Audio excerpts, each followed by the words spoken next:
Hey, when the world is up. So let me take you back to what happened yesterday. It was Christmas, so I hope everybody had a meaningful Christmas celebration. So kung sakaling man na may duty kayo ngayon, or kung sakaling you're celebrating alone for whatever reasons, I'm with you guys. Don't be sad dahil kasi it's just one day. So ngayon, kami ay kumain dito sa may Bag of Beans dito sa Tagaytay, and kalimutan ko itong original branch ng Bag of Beans pala. Napakalaki niya, tsaka sila lang yung nag-o-offer ng buffet. So kumuha tayo ng sabaw, kumuha tayo ng mainit na kape, at kumuha tayo ng mga ilang pang plato dahil kasi something I've learned from the Thai eaters, pag kumuha sila kasi ng plato, parang one sitting lang tapos madami ka agad. I might get back to that. So sinigang, napakaganda, maasim, tapos lapot, panalo yun.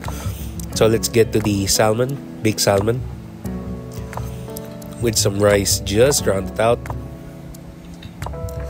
Tapos kuha na rin tayo nitong, I believe, burger steak or yung beef patties. Ganda ng pagkakatimpla nito. Nasama yung pagka-pepperiness niya, tapos yung savoriness na gagaling dito sa gravy, panalo. Kuha tayo ng konting sabaw at isama natin siya dito sa baked salmon. Now we get to the omelette. Pinalagay ko lang lahat, so it tasted great. Now let's get to the adobo, a classic Filipino breakfast staple.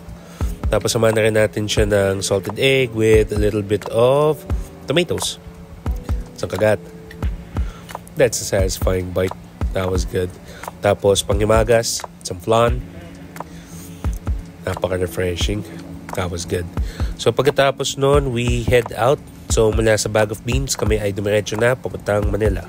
Dahil kasi nag-aya yung younger brother ko na kami ay pumunta sa Greenbelt, and practical na rin dahil kasi may office ako as of the time of recording eh. So ganun lang talaga.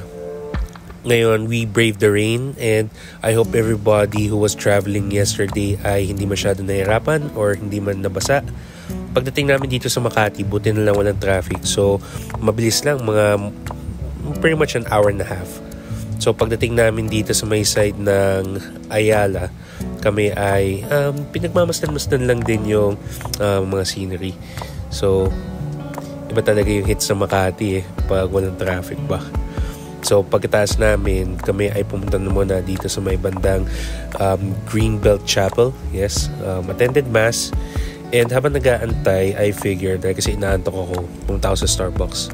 How do you pronounce that, mga kalamon? Let me know. So, iced cafe Americano lang, 1 brown sugar, to wake me up. So, habang inaantay na magsimula yung misa, just taking a gander of the chapel. So, they're also simultaneously live streaming then, and it was quite a meaningful celebration. So pagkatapos nun, kami ay pumunta dito sa may pa-escalator at tayo ay tatawid. So that's my usual spot. Pagkasakay ng escalator, we went to Glorieta.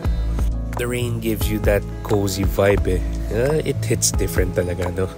So kung sakali man na kayo ay nag-commute, I hope everybody got to their destination safe.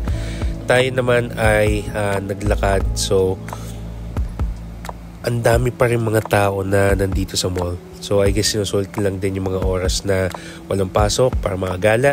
Pagdating namin dito sa sinihan, ang haba kagad ng pila para dito sa movie snack. Dahil kasi we're going to watch a movie. So nakasalubong ko si Melo, Jamon. Nice meeting you guys. So dito sa MMFF, ang pinanood namin ay Kingdom. What can I say about this video, no? So pagkalabas namin dito, nagmadali na lang din kasi ako dahil nasa labas na yung parents ko. Shout out kay Jeff and Cha. Nice to meet you guys. Sinong bias ni Cha? Uy, pareho kami Sobrang nakakatawa lang. Hindi ako masyadong komportable kasi to give like initial comments, initial impressions on a movie dahil madami manonood. Pero, teka, layo lang tayo ng konti. Ang masasabi ko lang, una, gumaganda yung quality ngayon ng mga movies na lumalabas sa MMFF. Pangalawa, kung gusto nyo manood ng a what if, an alternate reality of the Philippines, and ito sabihin ko lang, give you slight Game of Thrones vibes. Panoorin yung Kingdom. Yeah, it's pretty interesting. Sige. Umuna na yung mga kapatid ko at magulang ko papuntang Manam. So let's go there. I suggest you guys watch it for yourselves. So, bumaba ako dahil nagaya sila mag-dinner dito sa may Manam. So, medyo mahaba lang yung waiting time pero understandable dahil kasi peak service. So, habang nag-aantay, took a couple of shots lang din. And when it was our turn, kami ay naupo kagad. Nag-place kami ng orders and ang unang dumating na appetizer would be the squid. So, kuha lang tayo ng konti, dipped in sauce, at isang kagat. That will stimulate your appetite.